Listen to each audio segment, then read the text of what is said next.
Hello, everyone, and welcome to another episode of Raise the Vibe with Liz. I'm your host, Liz Peterson, and today I have Jodie Solberg joining me today, and we're going to be discussing her new book, Everything Happens for a Lesson, 30-Day Journal. Tapping into your inner wisdom for growth and healing is our topic today. So a little bit about Jodie. She is a mental health, wellness, and success coach, certified master hypnotherapist, transformational speaker, international best-selling author, and the founder and CEO of Psyched Up Success. Jodie loves working with purpose-driven professionals who are on a mission to live in alignment with their passion and values to create real and lasting change in their lives and the world around them. She helps her clients heal from trauma and anxiety, remove mental blocks, and gain clarity and confidence to create work-life harmony, beat burnout, and achieve their personal and professional goals. Jodie's greatest joy and purpose is in helping others find their confidence and voice and create a life they love so they can go out and pass along those lessons to the next generation. Jodie, welcome. Thank you so much, Liz. I appreciate the invitation. I'm so happy to be here today with you. So excited about this conversation because I really do believe that all of our adversity, if we step into it, there are many lessons that we can learn from this. But let's go ahead and start from how has your own professional and personal growth unfolded to lead you to now? Okay. Well, I actually became a therapist, over 20 years ago, maybe 22-ish, something like that years ago. And it was something that I'd always felt called to do because I was a naturally intuitive empath. I was somebody who people always came to, talk about their challenges, to be able to process through those. I've just always been that person naturally. And so it was something that I just felt really strongly about. But I had to learn how to control that at the same time. So, how to harness that power and those strengths that I had naturally so that I wasn't taking on everyone else's emotions. So, that was a huge point of growth for me in becoming a therapist was, how do you do that? How do you not take it home with you and let it affect your energy and your emotions? And so that was a big piece for me. And also, when I was in grad school for psychology, I actually started my business in coaching. And that was honestly just pay off my 6 figures in student loans. And I'd always been a little entrepreneurial and had that in my family. And my husband is very much so as well. And so it was very encouraged. And I just thought, okay, how can I still use those strengths and help other people, but to do it on my own time? I just, really didn't have time for that regular hours job and didn't want to have all that debt. And so for me, I just fell into that a little bit naturally in a way. But there was a lot of growth involved in it because I also was very shy. Um, People would say, I learned later it was more that I'm introverted, not necessarily that I was shy, but just more reserved, a little quieter person, basically from birth. And that just wasn't something that was in my comfort zone of speaking in front of people. And I was really great one-to-one, but there was a lot of growth for me that happened as what I like to call expanded my comfort zone. So I don't think you have to jump right into the deep end, but you can grow over time and expand that out. And that's one of the things that, being a therapist and teaching others and then diving into coaching really helped me do. It helped me to expand. If you had told me 20 years ago that I'd be sitting here on camera speaking to the world and I'd be an author and I'd be a public speaker, I never would have believed you. But that was a huge amount of growth for me personally. And then one of the third point and something that I've had to learn, I feel like we have to learn things sometimes over and over again before they really stick. You get the taps, as I call them, those little intuitive taps of, hey, listen. And when we don't, then we get hit over the head with it eventually. And for me, that was my burnout journey. I know you mentioned in my introduction that I talk a lot and I teach a lot about burnout. And that for me was paramount. I was saying, oh, I started this business and I was at grad school and I was doing all of these things. I also, during that time, was getting married and moving, and there was a lot of things that were happening. And I was always that high achiever and was, falling into that trap of go, go, go, push, push, push, work really hard to be successful. And it didn't always serve me really well. I would get to a point where I would ignore some of those signs, that kind of inner wisdom that was popping up and that intuition. And I just say, oh no, I can do it. I can handle it. I could do it all. And I would add more to my plate and then I'd crash. And then I'd take some time and I'd recover. And then lo and behold, I'd fall right back into my old patterns.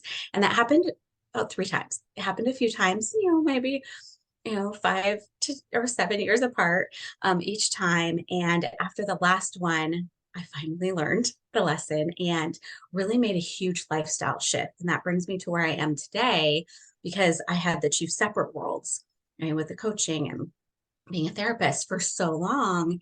And I had always said, I wanted to have my own private practice when I turned 40. That was one of my goals in life.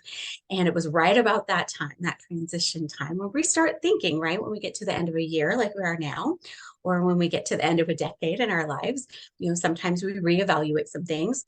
And that was where I was at that time a few years back, was, hey, I need to do something different because this pattern keeps repeating. And so I need to get some help. I need to get some support to be able to make this big lifestyle shift. And we have this lovely technology now, which allows you and I to be together today. And so I was already on that path where I learned a lot of that tech through the coaching world, but it was still relatively new on the therapy side. And so decided I was going to dive in and learn how to work more from home and how to stop go, go, go all the time. And so I took my favorites from both of my worlds and I put them together.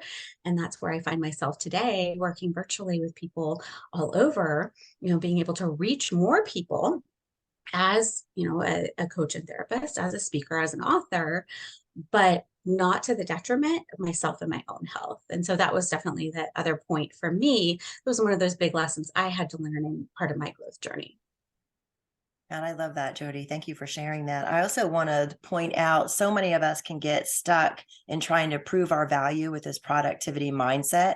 So what advice do you have for our listeners around kind of breaking that habitual pattern of always having to produce? Oh gosh, yeah, it is programmed into us from a Mm-hmm. very, very young age.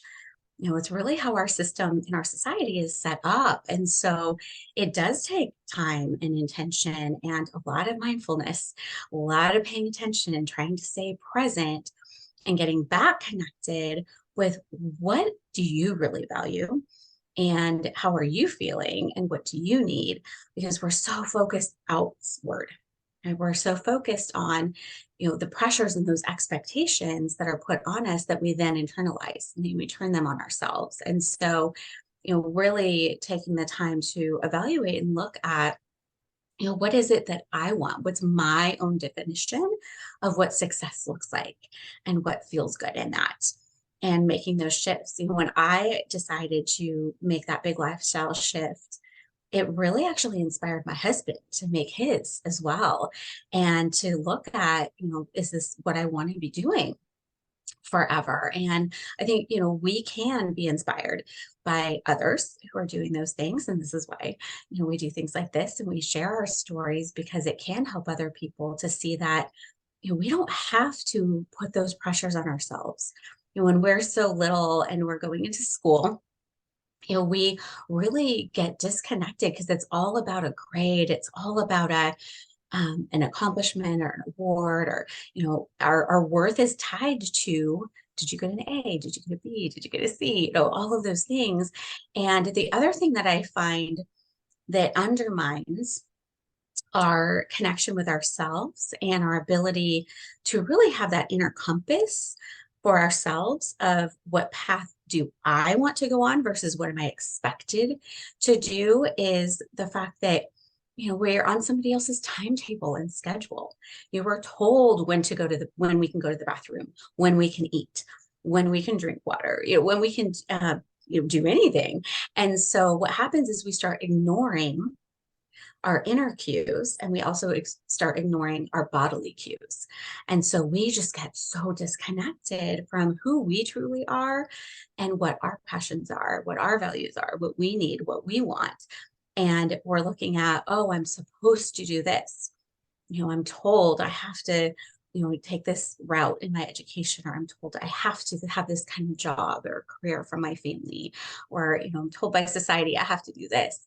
And so it's a lot of work. Honestly, it's a lot of inner work for us to be able to step back and see that from the outside perspective and see, okay, where am I doing these things that I'm expected to do, but it's not actually what I want. And it's not making me happy. It's actually, stressful and burning me out to try to push against who I am and what I want all of the time. And so, yeah, definitely taking that moment and trying to take that step back. Sometimes it does take having someone else who's on the outside to help you gain some perspective. I know for me, even being as self-aware as I am with the work that I do, a lot of us, we help others and we do kind of know what's going on, and we start having these realizations. But there were even points where I was stuck and I was thinking, okay, I know there's something there, and this is, you hit a plateau where there's like a certain point where you say, okay, I need to get past this. What is that? And I always talk about it, it's winter, so I always talk about it as being in the snow globe of your own life. When you shake up the snow globe and there's the blizzard, it's so hard to see outside the snow globe, because you're in the middle of it at that time. And so having someone else who can be on the outside of the snow globe and say, okay, here's how I can guide you to the outside and what's going on and help you see it from a different perspective. I know that's what I do for my clients, but it was also really helpful for me, of how do I get past that point of really figuring out subconsciously what's going on, what are those patterns and those habits that are coming out of that programming, and how do I make those shifts? And so, a lot of mindfulness, a lot of awareness, a lot of sitting down and looking at, is this really what I want? Or is this what I feel like I should do or I'm expected to do? And then how do I feel? How would I like to feel? And what can I do to get from point A to point B? Those were the tools that I used. Thank you. And I love how you pointed out everybody else's ideas about who we're supposed to be, because Yes. so often we can get stuck in that and not appreciate who we are, what we're doing, and what we desire to do in the world, right? Because we're always worrying about, everybody else and what they're saying and what ideas that they Mhm. have for us and how our life should be going in the moment, Yeah. right? Yep, that's always back there, right? What are people going to think, or what should I do, or what do I have to do? And honestly, we have more control than we think we do over our lives. There's a lot that we can't control, but there's a lot that we can. And so, really taking ownership of that and empowering yourself to say, I can make these changes, I can make these shifts, I can do the things that I want to do, is really freeing in a way, not being a slave to all of those things that everyone else has put on you for so long, and realizing, wow, I get to like what I like, I get to do what I want to do. And that's a revelation for a lot of my clients, especially women. I Mhm. found that a lot of times we are so ingrained in us, and we're so trained to just put everyone else first. We naturally can be nurturers and caregivers, but it doesn't have to be at the detriment to ourselves. And that's one of the things that I had to learn, is how important it was to take care of myself first, so then I could give others my best, right? I could take care of them and guide them and support them as my best self. And when I was running myself into the ground, I then couldn't take care of myself, let alone anyone else. And so it is definitely a big shift. But at the same time, it's so important because we can take that to the nth degree. Mhm. I was talking to someone earlier today, and she was saying that, it just is automatic for her and her family of origin. It was, you didn't even think about yourself and what you wanted. If you were around other people, it was all taking care of them and what they wanted to do and on their timetable. And now she's married, and she's finding herself in these patterns with her in-laws Mhm. of, feeling really guilty of taking any time for herself, even for work or, just morning meditation or whatever it is, of thinking, oh, if I'm, around these other people, if they're visiting or if she's visiting them, because we were talking about holidays, that she just felt so guilty and so much weight and heaviness around that. And it was all just that past, subconscious programming of the weight of all of those things. And so it's being aware of it first. I always think awareness is that first step. And Mhm. then you can begin to identify what your patterns are and how to start making some of those changes. And so many women, especially around our ages, do have those patterns and programs from being raised in traditional homes, where you're supposed to take care of everything and make sure everybody's okay. And you're the last one to get taken Mhm. care of. There's also a lot of social pressure on moms, and a Mhm. lot of double standards that happen. Dads can get away with a lot more than moms can within like the family structure because of these, Mhm. you know, programs that we were raised with and belief systems. Absolutely. Men get to compartmentalize. And when they go to work, they're at work. You don't bother them. Mhm. But women are expected to be all the roles for all the things at all the time. And yeah, it's too much. It absolutely is. And it doesn't have to be that way. I remember I've been married for about 20 years now. And ah, I remember the pressure I put on myself. It wasn't the pressure my husband was putting on me at all. It was me putting it on myself when we were first married of, okay, I need to make sure that I'm, home when he gets home from work and like I make dinner and I do this and I have all of these things like so perfect, which doesn't exist, but that I do all of these things. He didn't mind, at all. And over time, things shifted and I got comfortable and realized, okay, I don't have to do this. And, my husband has told me, you put too much pressure on yourself to do those things. Like, I don't mind at all. And I mentioned he's very entrepreneurial and is very supportive of me and my business and working. And he loves that I'm independent and I do those things. And so he's like, I don't expect you to do all of these things. You work and I respect that. And so, no, like, who cares if it gets delivered? We have an agreement in our household that if it appears, even if we paid for it for somebody else to do it, we appreciate it as if we did it. And so, who cares if it's, you who cleans the house or somebody else that you pay that cleans the house, you got it done.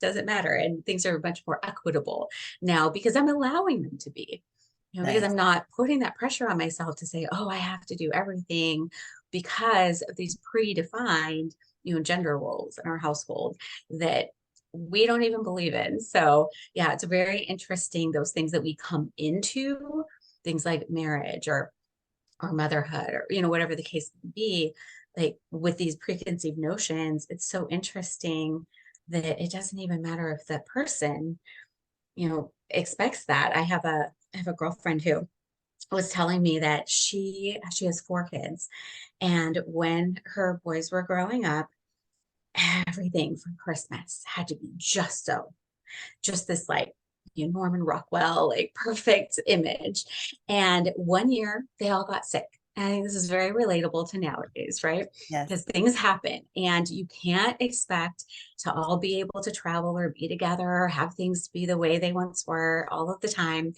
And they all got sick and she just physically couldn't do it. And she would put so much stress and so much pressure on herself to make everything a certain way. She said her husband didn't care, her kids didn't care. And that was a huge eye opener for her because she was doing all of these things she thought were important to them.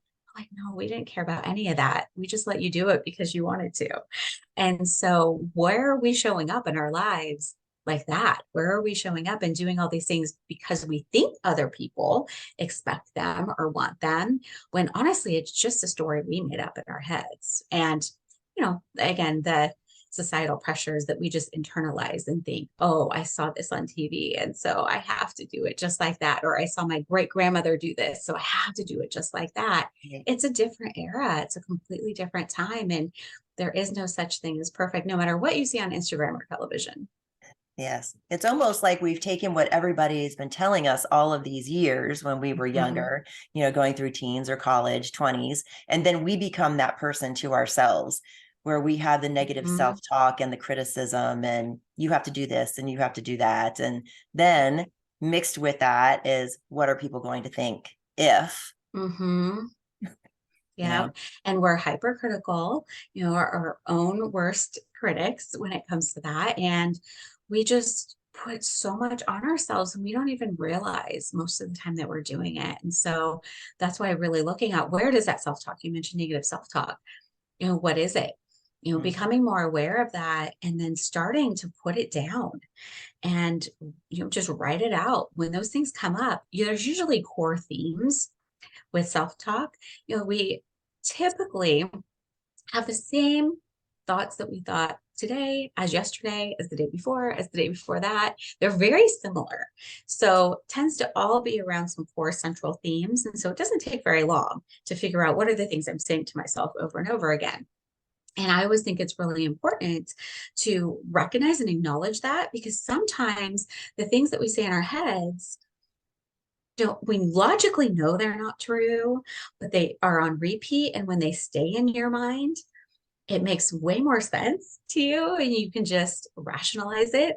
When you Mhm. start writing things down, or maybe even after that, saying them out loud, sometimes it sounds so ridiculous already when you say it out loud. It's a little bit of a shock and it's a little bit of a wake up call. But then I always go through an exercise with my clients and I say, okay, so write down your negative self talk. Now let's say it out loud, see how it sounds, and then pretend like you're saying it to someone else. So, Liz, if I were to say, something to you that I would say to myself, would you ever actually do that? And most of us, the answer is absolutely not. I would never say that to anyone else. I would never talk to anyone the way I talk to myself.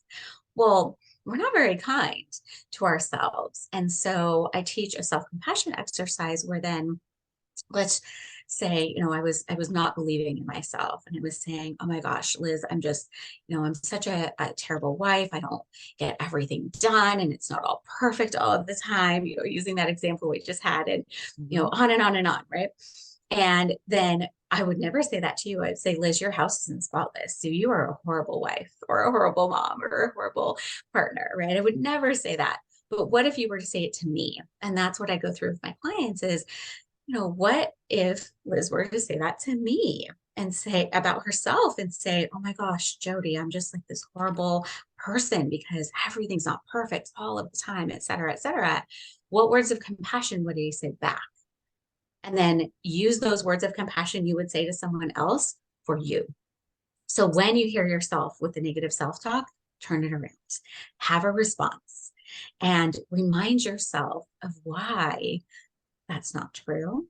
And so that's one exercise I thought I'd give it as an example of, how I work through that negative self-talk with clients, because it can be really tricky when that inner critic starts going at you. You have to have a response and you have to have a way to calm that down. Oh, I love that. That's a great example. Do you have any other examples, since we're going into the holiday season and Mhm. we put a lot of pressure on ourselves. We're going to be spending time with family, hopefully this year, and those patterns are going to kick in. So do you have anything where we can stop those patterns from happening within ourselves and just be able to relax, this holiday season? Yes. So one of the things that I've been going through with a lot of clients lately is mental preparedness for those holiday gatherings, because there can be challenging family dynamics, there can be difficult conversations, and I would say all of my clients, if not really, really close to all, can tell you exactly what's going to happen. They'll say, okay, so I'm going to go to, my parents' house, and then these people are going to be here, and then grandma's going to be talking about this, and my dad's going to be talking about that. And this is going to be stressful. And they have it all laid out because it's the pattern, right? It's the pattern of what always has happened in the past. And so they're expecting it. They're having this negative expectation of, okay, this is what's going to happen. It's going to be so stressful. And I'm going to put all this pressure on myself. And then I feel like I have to host. And then it's going to be miserable. I'm going to be cooking the whole time and be super grumpy. And, all of these things. I'll have the whole story. And so I'll walk through with them. Okay, so again, that's how you're feeling, right? Or feeling really stressed and anxious about this in anticipation of it. How would you like to feel? And then what can we do to shift that? What changes can you make? And honestly, most of them have never, it's never occurred to them. They've never even had the thought that they could make something be different, that it could be a different trajectory, that something Mhm. else could be a response. And so, looking at what is your normal reaction to that circumstance, and then how would you like to choose to respond instead? Because we have those emotional, especially with our family, bless them, but we tend to have this like snap emotional reaction because that's the way we've always reacted. And so looking at, okay, how could you respond to that can maybe alter the outcome in a positive way? Or how can we plan ahead so it's not as stressful? What can you do? So, for example, I had a client who has a difficult relationship with a parent. And so, it's very stressful. She'll get text messages or phone calls, maybe when she's in the middle of a different gathering or with friends or with her, family, with her husband and kids.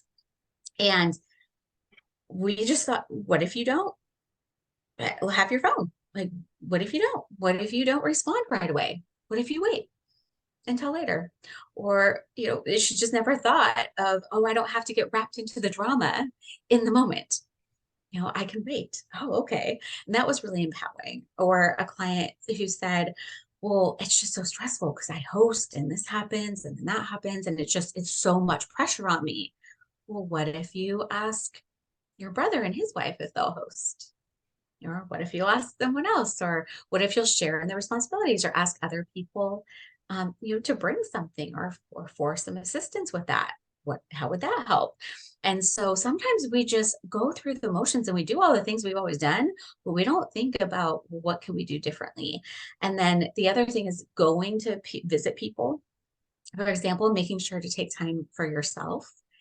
That's been a big topic over these holidays because, whether it's doing a morning meditation before you even walk out of the room in the morning, before you're with everyone else, or figuring out how you can take breaks, maybe taking a walk, or how can you get a little bit of alone time if you need to decompress, go in the bathroom, or go somewhere. Like, where can you escape to if you need a little escape from the chaos? And then how to avoid or redirect conversations if there are certain topics or certain things. I had a client recently here in the last couple of weeks. They had a big family gathering and she thought, oh gosh, my partner's mom's going to start talking about this, and this person's going to get stressed out, and this is going to go poorly. And so we just ran through some options. What are some other things? What are some neutral topics? What are some safe zones here, of things you can talk about? And they actually had a wonderful time talking about some nostalgia, looking at old pictures and telling stories from when her partner was younger. And it just worked out really well, but they steered away from the topics that we knew were going to be stressful, right? What are all of those, like, all the political stuff and things of that nature. And so it worked out really well. So I would just say really brainstorm around, hey, how can I do something maybe a little differently? Or how can I release some of those traditions that stress me out that nobody even cares about? Ask the people around you, hey, is that really important to you? Because it may just be that you're putting it on yourself and they don't really care. Ask the other people around you what is most important to you. And then, if you don't want to put lights on your whole house because it's stressful, go drive to see lights. Do something where you can still enjoy it, but it's not so much on yourself. And utilize the other people around you and ask them, be in collaboration with them, because we never know what other people are actually thinking unless we ask. I love that. That's great. Yes, never assume. And I love all of the ideas that you shared with everybody. Those are all fabulous because there are, you know, if you're doing it all, how can you delegate? If Yep. you want to arrange something different, maybe it can be a potluck or something like that. Mhm. Yeah, those are all really great ideas around the holidays. Good. So if we do stumble and fall and end up in a situation, how can we look at the situation as a learning experience? Great question. So one of the things that I like to do and that I put in my journal that you mentioned, so I have it here. So it's our Everything Happens for a Lesson journal. And one of the reasons why I wanted to put this together, it's a 30-day journal and it has morning and evening prompts. And one of the reasons why it was so important for me to put this out is because it is a mindset shift to look at things as, a learning experience, right? To have more of that growth mindset. So many times we focus on what didn't go well, what wasn't positive in our minds, right? We focus on the negatives too much. And that's, again, just a big part of our society too. And so how can we shift that? How can we look at that? And so, one of the things that I like to do is I like to ask questions like, what went well? What went well and how am I going to celebrate that? And what can I learn from it? But then also on the flip side, when you're looking at what didn't go right, asking yourself, okay, so what were those challenges? And I like to talk about them as challenges because it's just much more supportive language, versus what was wrong or what was bad or what did I fail at. Like to think of things more in a growth mindset of, okay, how did I learn? How did I respond? So if there was a challenge, how did you respond to it? And then what did you learn from it? So then maybe you can choose to respond differently next time. And if you did have that, we're not perfect. None of us are. There's no such thing. And so you're going to react emotionally from time to time or slip back into those old habits and patterns, and that's okay. But it is important that we can look at what can we learn from those so that we can grow from them and then maybe choose how to respond differently next time. So, things like that are in the journal. Also looking at what kind of healthy boundaries, and values, are you supporting? And, how did you exemplify some of those healthy boundaries in that situation? Or which boundaries did you find that are missing? Or that need to be bolstered a little bit, strengthened. Because a lot of times the issues that we have in these kinds of situations are really just a lack of boundaries. And nobody teaches you those things unless healthy boundaries were modeled to you.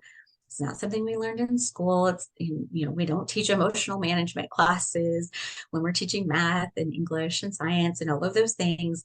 And so we have to figure it out on our own. We're left to our own devices or, whatever gets modeled to us that, again, are patterns that get handed down. And so it's great to be able to have a process to look at those things and say, okay, if I'm having some guilt, if I'm having resentment, or if this isn't going well, like what are those things that I can put in place?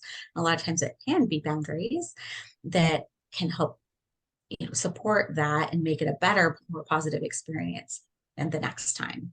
And so really looking at those growth pieces is really helpful, but you have to break it down and decompress after those situations where you're like, okay, so what actually happened? And then pinpoint what went well, because something usually did. It's not all bad. A lot of times I'll have clients come into sessions with me and they'll say, well, this happened and this happened and that happened. But in there, sprinkled in there are actually positive things that no one ever focuses on, right? We all focus on the stuff that didn't go the way we wanted it to. Like, oh, but what about this?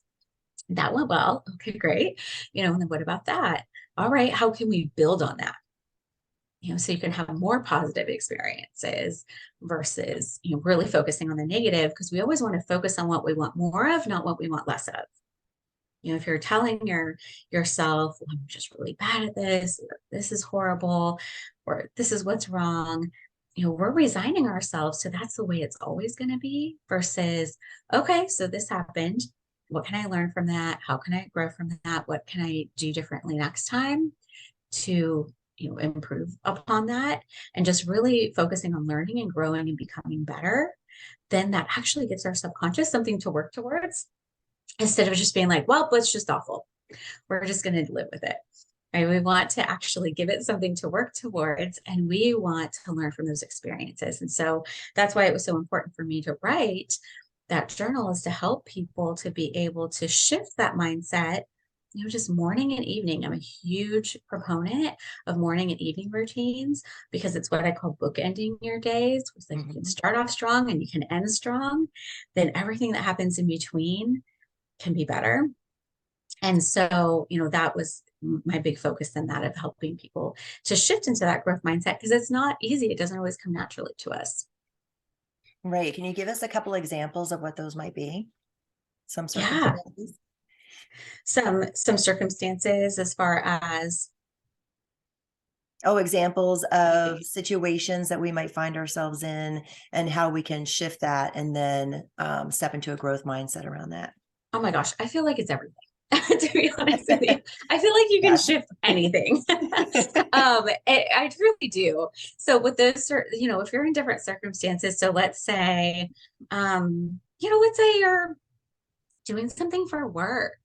Maybe it's working on a project or a job interview, or it's, just doing anything. We can sometimes beat ourselves up and say, oh, why did I? Oh, that was so stupid. Why did I make that mistake? Blah, blah, blah, whatever it was. Or if you're procrastinating and putting something off, we just beat ourselves up about it. Right? A lot of times that comes from perfectionism. So I'll look at that too. But really looking at, okay, so what happened? If you had a presentation and it didn't go well, whatever the case may be, what happened? Okay, what went well? And how can I celebrate that, acknowledge it, and learn from that? Because a lot of times we don't acknowledge our wins. We just blow them off. If we didn't achieve the ultimate goal of what we wanted, we won't even acknowledge the little positive steps that we did take. So making sure you acknowledge that first. And then looking at, okay, so what didn't go the way I wanted it to? How can I learn from that? What can I do, the next time? What would I choose to tweak or to improve upon? Or, how can I be more prepared, for example? Or how can I, learn more about whatever that is? Or, how can I, have my tech ready and going? Because sometimes it's the technology. And then sometimes you just, again, have to look at, what can I control? Okay, this is what I can control to have it work better next time. And then release what you can't and look at, okay, so what were those circumstances I can do nothing about? If I the love that. UPS man came right now and hit the doorbell and my dog started barking, it's life. We're real people. Oh, there's nothing I can do about that, right? But I can control a lot of circumstances around me. And so what can I do versus what I can't? And then again, just learning and growing and moving forward and not beating yourself up. A lot of times people get paralyzed in that criticism of, oh, I'm never going to do that again because it didn't go well this time. And so they just throw their hands up in the air and say, well, it's, none of it's worth it because this one thing didn't work. It's like, okay, how can we look at how we can grow from this and do better the next time? But yeah, I really feel like you could apply that to just about any situation. So maybe it is in the holidays going into, a family situation and that old dynamic played out again. You know what? Sit down, go through it. What am I grateful for? What did go well? Acknowledge that. And then what didn't? What can I do differently next time? So many times we think, oh, if I'd said this or I'd done that. Okay, process through that so that next time it's more at the forefront and you remember to be proactive versus reactive. Great. Are there specific lessons that are like, here's the top 3 lessons I see in almost all my clients, or this seems to be the Mhm. theme this month, or for this year, or this holiday? Yeah, there's always a theme. It's so interesting. So I have a Facebook group that I do a lot of trainings and live videos in, and it's funny because I actually have what I call my Therapy Thursday Live, which is here's the theme for the week. So I love that you asked me that question because it always seems to be in waves where everyone's talking about like none of these people know each other, but they're all talking about the same thing, right? And there tends to be a theme, and so right now it is how do we not allow when we have life that happens, and it doesn't matter if it's positive or negative, it can still be stressful. And so, when you have things piled on top of each other, like, okay, here's my normal life. And now let's add all these like supposedly fun activities on top of it, and busy full schedule and holiday and family gatherings and dynamics and all of these things, and not get overwhelmed. Okay, that's definitely something that comes up a lot is that reducing that stress and anxiety and all the things that we just talked about with that.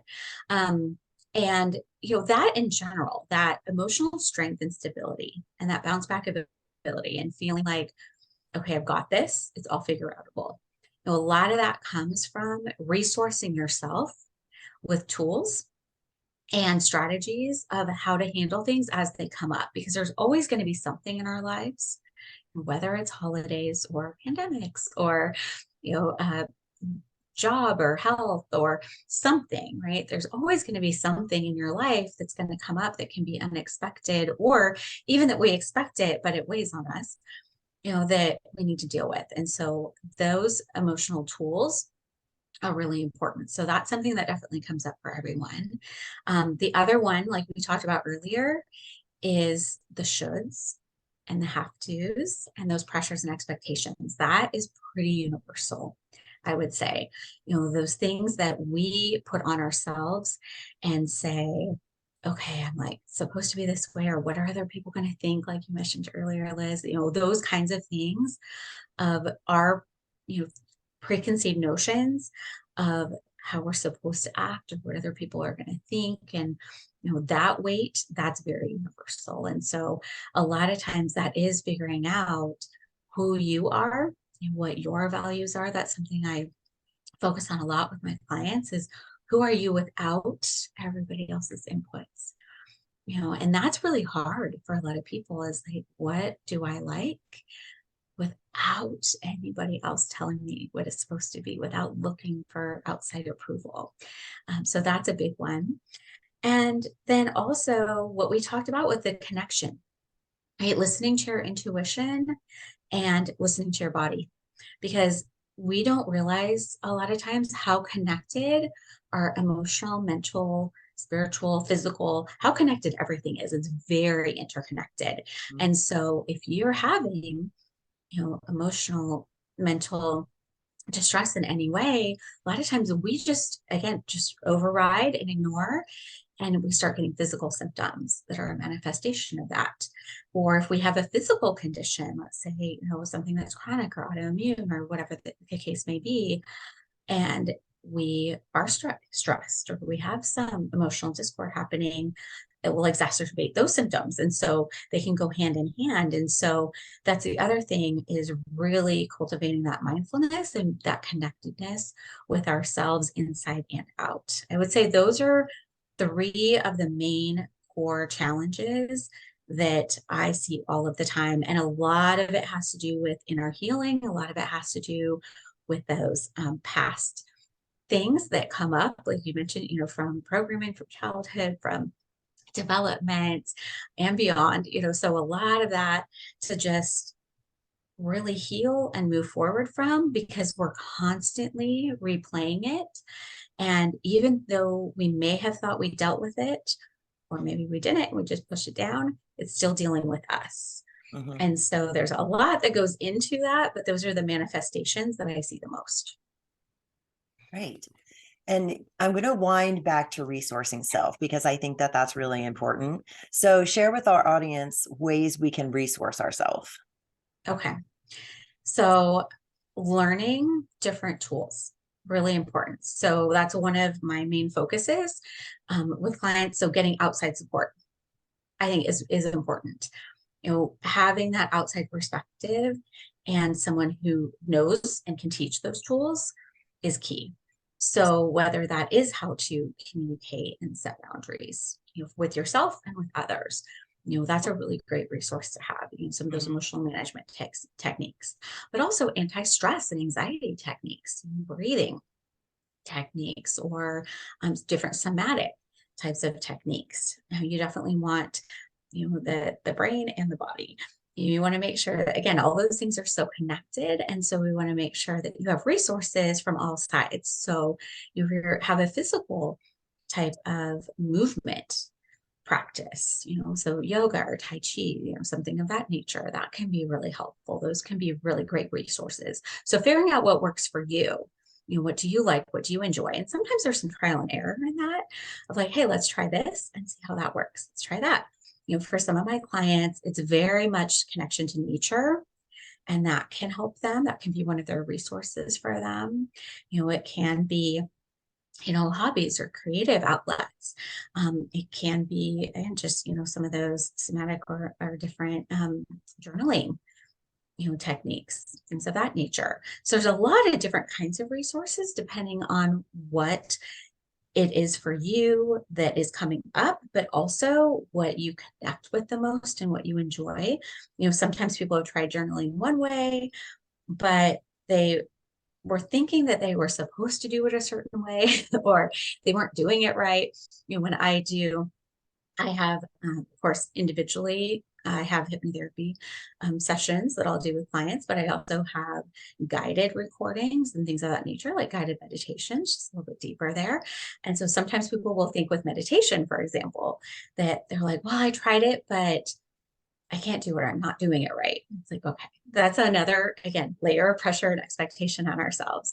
And so, if you're somebody who it's like, I've tried things and haven't figured out what they are, getting some outside guidance on what can work for you is important because, again, we're searching for what can work versus what you think doesn't work, right? We're focusing on what we can do versus what we can't. And so, really looking at even from childhood, honestly, looking back and seeing like what worked or what did you really enjoy. I remember when I was really burnt out and getting ready on the cusp of making that big lifestyle change, I knew there was an issue when someone asked me, what brings you joy?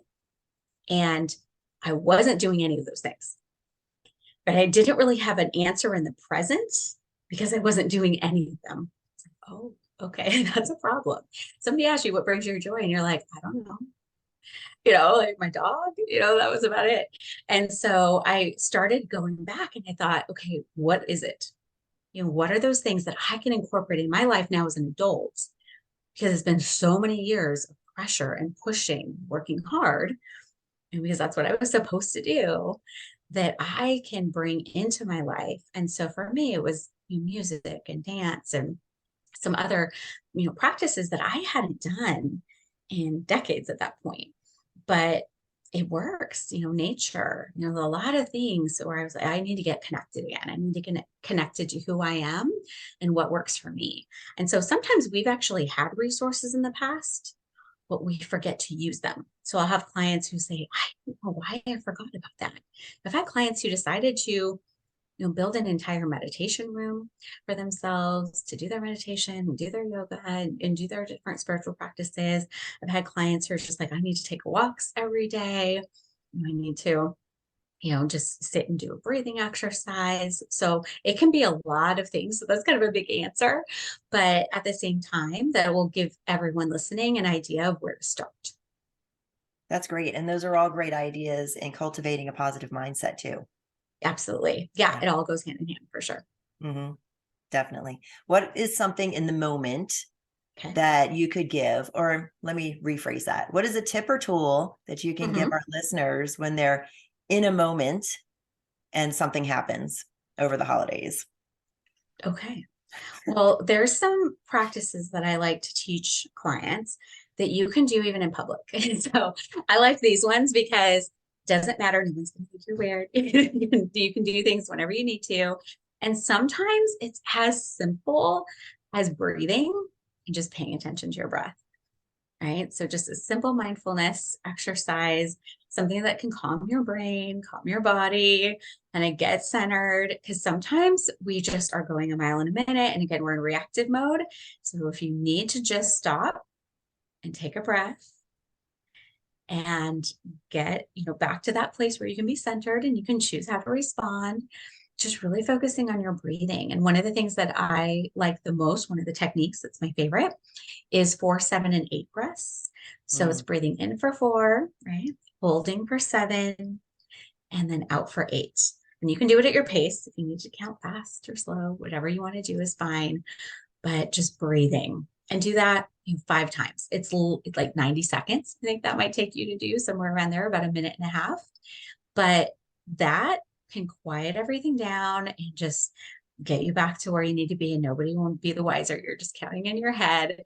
But sometimes if we get overwhelmed or we start feeling really anxious, or Uncle so-and-so decides to say something super offensive or whatever it might be in those kind of challenging situations, we can get ourselves calmed back down and then say, okay, now how am I going to respond to this? Do I need to walk away? Do I want to say something? Or do I want to just let it go, release it, and move on? I love that. And I love how you're holding on the out breath, because that really does trigger. Yes. It's the feminine breath that triggers Yes, calming of the central nervous system. That is absolutely. amazing. Yeah. And it gives you that 90 seconds of pause. That Mhm. pause is precious. Yes, a pause is, yeah, very, very precious. Absolutely. I agree with that. Great. Is there anything that we've missed that you would like to bring up about everything happens for a lesson in your 30-day journal? Yeah. So it's something that I feel like is a really great guide for people. Again, I have a handful of different prompts in the morning and the evening.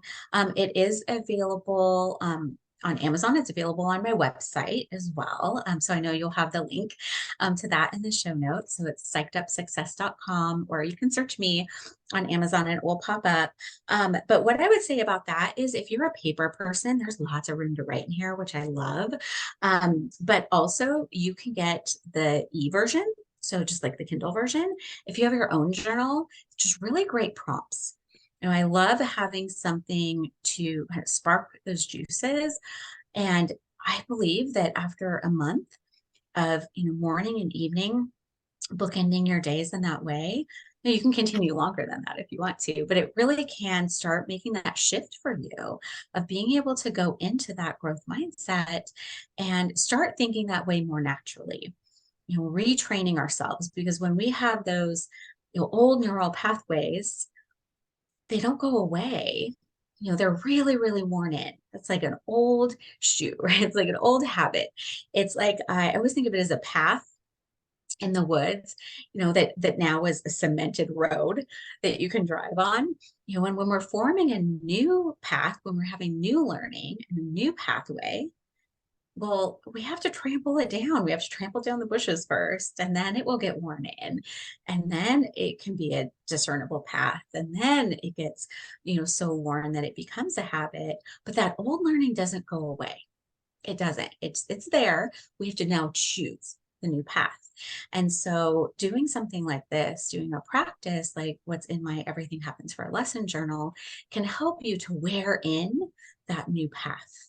It takes time and it takes intention, but it's so worth it to be able to then pause and respond and choose the new path. So, that growth mindset will only serve and support you in every single area of your life. And so, it's just something that, again, I was always giving to my clients.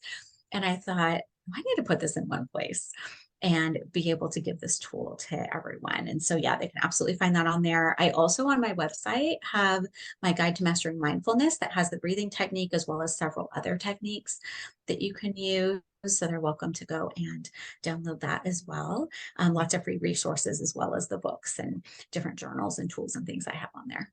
Great. Thanks for sharing that. And do you have a jewel of wisdom that you would like to leave us with today? Yes.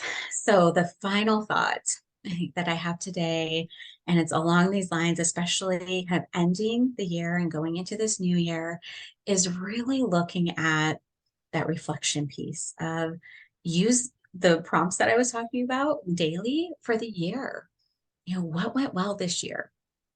And how can you celebrate that? How can you be in the moment with that? And how can you appreciate it? And what can you learn from that? And then anything that didn't go well, what can you learn from that as well? Really start looking at that as you're going into the end of the year. It's such a good time for reflection.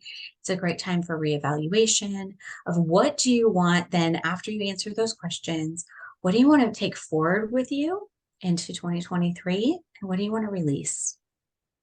And really look at those things. Take a few minutes for yourself. It's well worth it to take that time just for you to do that evaluation of, with intention of what do you want to move forward with and what do you want to let go of and leave behind.